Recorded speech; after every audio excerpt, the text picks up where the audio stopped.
ពីប្រកួតនេះដ៏សំខាន់សម្រាប់សប្តាហ៍នេះជួបគ្នារវាងក្រុមបាល់ទាត់សយសសស្រុកព្រៃនំត្រប៉ះជាមួយនឹង SITC ឡើងកម្ពុជាក្រុងបរសេនុហើយលទ្ធផលបណ្ដោះអាសន្ន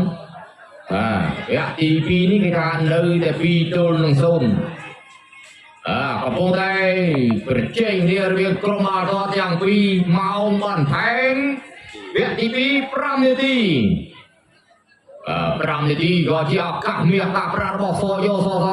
ហើយក៏ជាឱកាសបាទអាចតា90% អាចទៅវគ្គបន្តឲ្យគេចាប់បានពីអ្នកចាំទីអំឧត្តមថ្ងៃនេះអំឧត្តមប្រឹងប្រែងដែរឧត្តមគេថាមានឈ្មោះបោះសម្លេងច្រើនហើយបាននៅក្នុងកម្មវិធីកីឡាបាល់ទាត់របស់